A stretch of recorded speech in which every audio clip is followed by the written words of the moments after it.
10th CBSE Mathematics, chapter Surface Areas and Volumes. After watching this video, you will be able to understand that when we convert a solid from one shape to another, the volume remains the same. In our everyday life, we come across number of solids like a cuboid, cube, cylinder, cone, sphere and hemisphere. Now let us see the volume of these solids.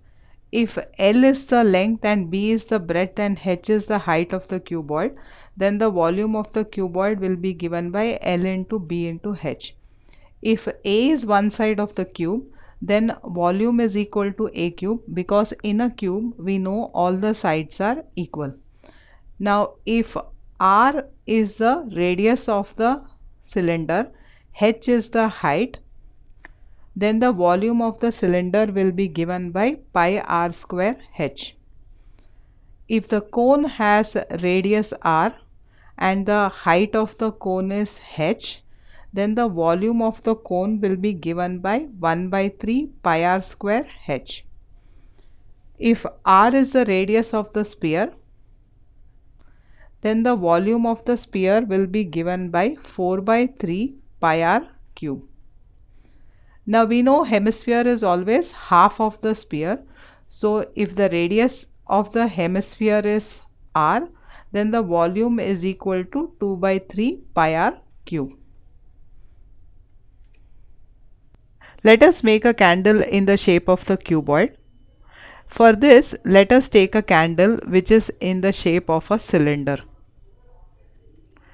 Let us then melt this candle and make it liquid. Pour the liquid into a cuboidal mold. On cooling, we get a candle in the shape of a cuboid. So what can we say about the volume of the cuboid? We can say that the volume of the cuboid is equal to the volume of the cylinder, because we melted the cylinder and we got the cuboid, so both the volumes are equal.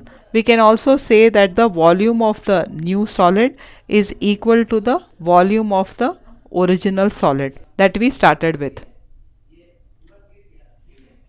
Solids can be converted from one shape to another. Let us take a scenario where we have some coins and we melted them and we poured them into a cylinder, and the cylinder got completely filled. We have previously discussed that volume of the new solid is equal to the volume of the original solid. Now in this scenario, n, which is the number of coins multiplied by the volume of each coin, is equal to the volume of the cylinder. Let us take another scenario where we have a hemispherical bowl which is filled with water. We pour the water into two conical vessels. Then we can say that the volume of the hemispherical bowl is equal to the volume of the conical vessel multiplied by n. In this case, we know that the water from the hemispherical bowl was poured into two conical vessels. So here the n is equal to 2. Now we have seen that when we convert a solid from a given shape to a solid of another shape, then the volume always remains the same. Let us take another real life example where a solid metal sphere of radius 21 centimeters is melted and recast into small cones. Each cone has diameter of 8.4 centimeter and the height is 3 centimeter. We have to find the number of cones formed. Now let us look at the data that is given to us. It is given to us that the radius of the sphere is equal to 21 centimeter, and for the cone the following data is given to us, that the diameter is equal to 8.4 centimeter. That means the radius is 8.4 divided by 2, which is 4.2 centimeter. The height is equal to 3 centimeter. When the solid is converted from sphere to cones, then the volume remains the same.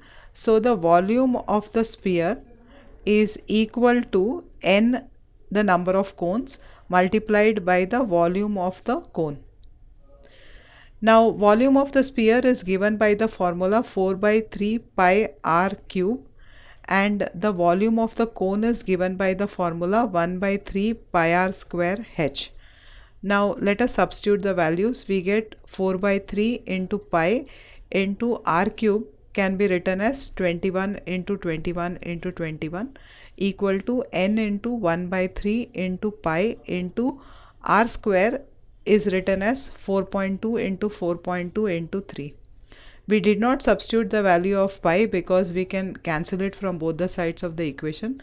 Similarly, we can cancel 3 also.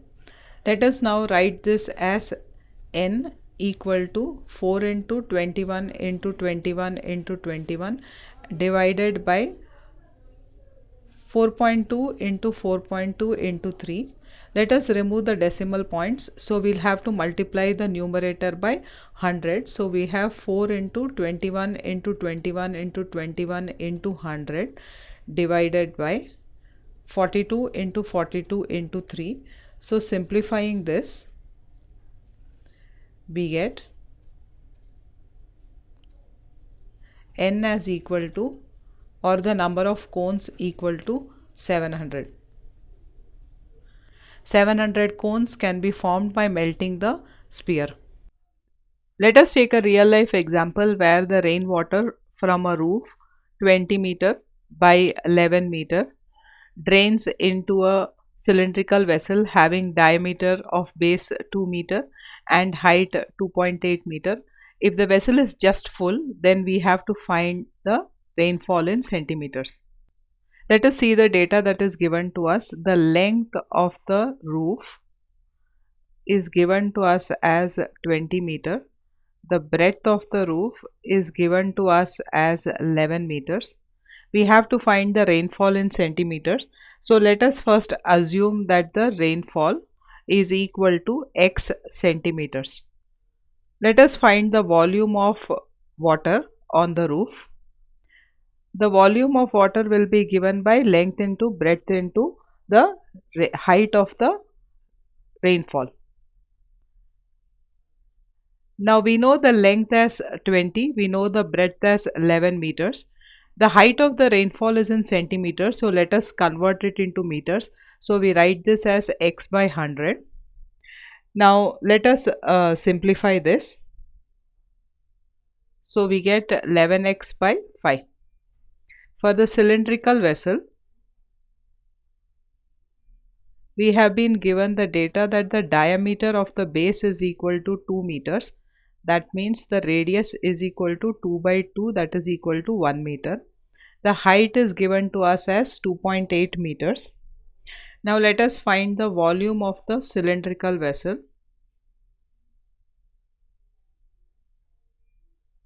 Volume of cylindrical vessel is given by the formula pi r square h. So 22 by 7 into radius is 1 into 1 into height is 2.8. Simplifying this, we get 22 into 4 by 10 because we are removing the decimal point. So the volume of water on the roof is equal to the volume of water in the cylindrical vessel. So we have 11x by 5 equal to 22 into 4 by 10. So x is equal to 22 into 4 into 5 by 10 into 11. So simplifying this, we get x as equal to 4 centimeter. That means the rainfall is equal to 4 centimeters.